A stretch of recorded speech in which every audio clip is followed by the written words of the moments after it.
Welcome back, everybody. Today we're going to be going through a prospect who was on a team that had an 18-31 record last year that is most likely going to go in the top 3 rounds of this 2025 MLB Draft. He's one of the best pitchers that I've ever seen come from a mid-major ever, and he plays for St. Bonaventure. His name is Michael Salina. He's from Rochester, New York, Webster, New York, my bad, same area, Western New York, out that way. He's 6'1", 215 pounds. Last year, he had a 4.78 ERA. He was a 2-6 record because,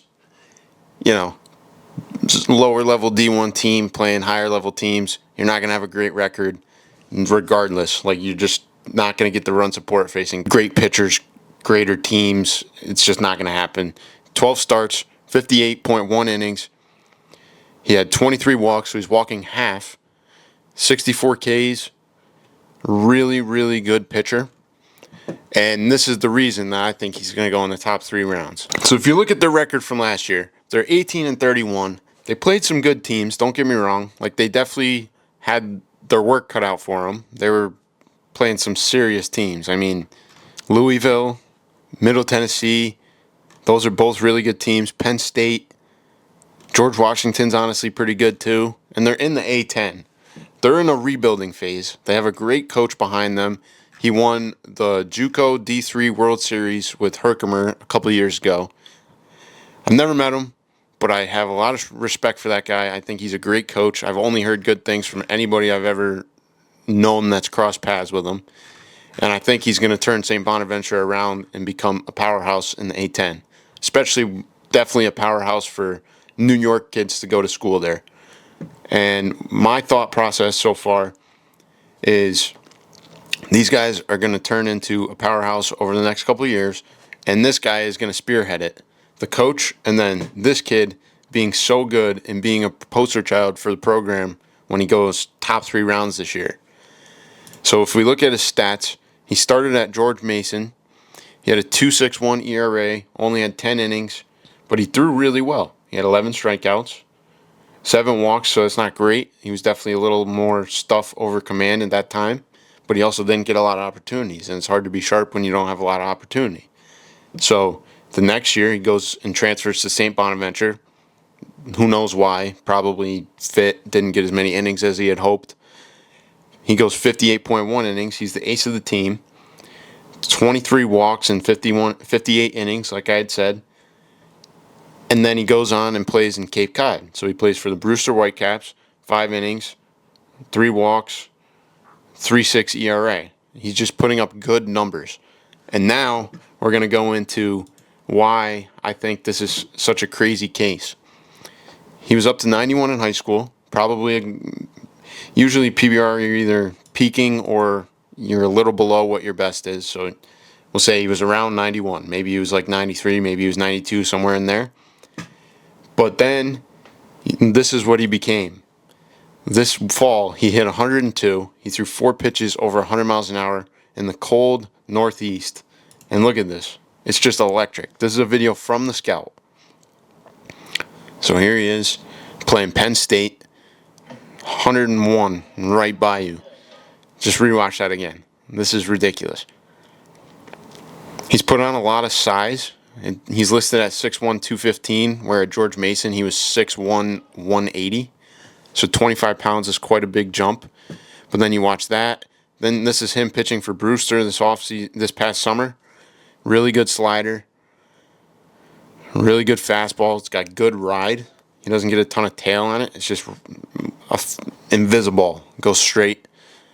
Decent slider. Not the best slider I've ever seen, but pretty good. And here's an even closer look. This is him playing against St. Joseph's. Another really good A10 team. Just smooth delivery. He's put on a lot of size, bulked up. Big time prospect. Everything I hear, he's getting a lot of looks, a lot of interest. And if he has a breakout year, I predict if he goes about 70 to 85 innings, anywhere in there, he puts up below a 5 ERA, half the amount of walks to innings pitched, he's set. He doesn't even have to throw 102. I mean, looking at his slate, we'll go through the batters in a minute, but looking at his slate for this year, he's going to open up with Gardner-Webb. That's a great matchup. They're a powerhouse this year for, I believe they're in the SoCon. I don't remember. It's either that or the A-Sun. I forgot. They're becoming a much better program. One of my teammates transferred there that was one of our best pitchers, and he's going to do really well for them. Morehead State's always a solid team. ODU is a solid team. Middle Tennessee is a solid team. These guys have a slate of pitchers, a slate of battles to start the year. Vanderbilt, then they go to Tennessee for a weekend series. That's going to be a tough one, but this will be probably the deciding factor on how high he goes in the draft that weekend when he plays Tennessee.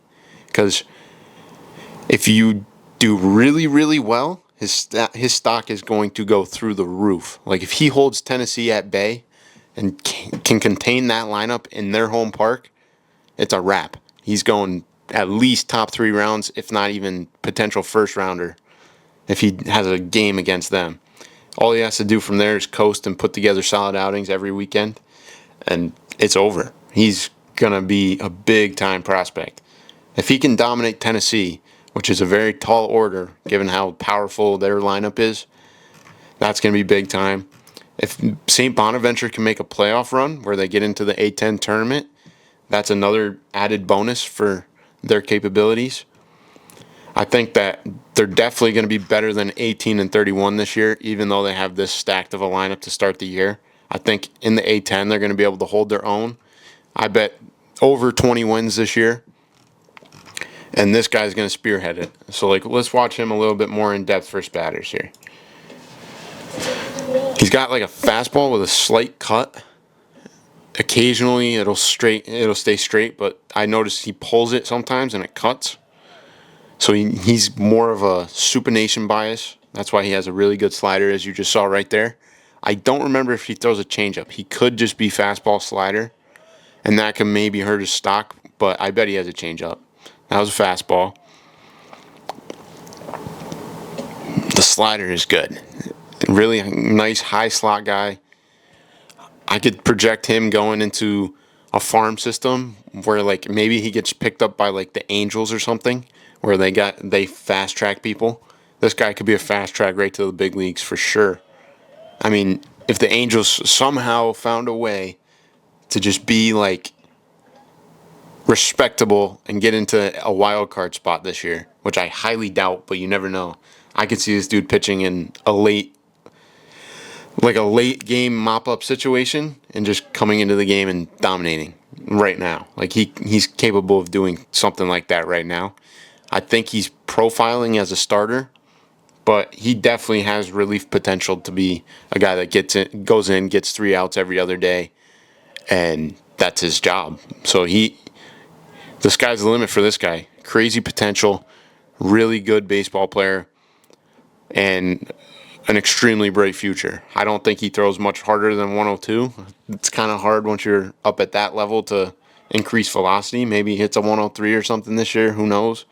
But my prediction, he's going to be like a 97 to 100 mile an hour starter. And eventually, it's just going to be really uber talented stuff.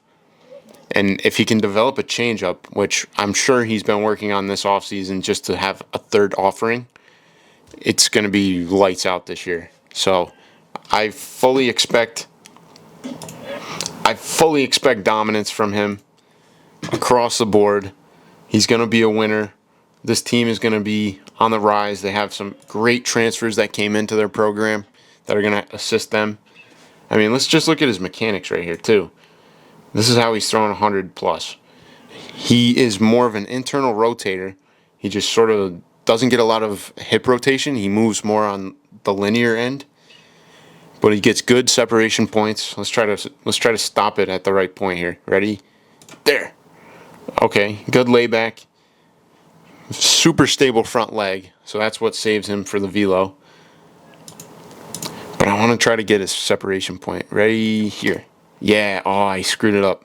We'll try one more time. Ready? So it's kind of like Mason Miller type positions. Internal rotator, stupid good front leg. Back arm is a little late but not really. Like, he actually does get into a good position. Let me try to go one more frame. Couldn't get it. But good extension point, right on top of the ball, and finishes through with good release. He's just a super twitchy athlete, which helps him a lot with velocity. And the front leg is so good that that's where he gets his elite compensation to throw this hard. Overall, super talented prospect coming out of New York, which is awesome. Being a guy from New York myself, I think overall, you look at this, the potential is certainly there to be a top pick.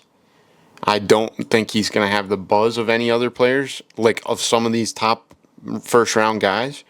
But if he does really well against Tennessee specifically, because that's going to be his big matchup, I could see there being some serious buzz coming around his name.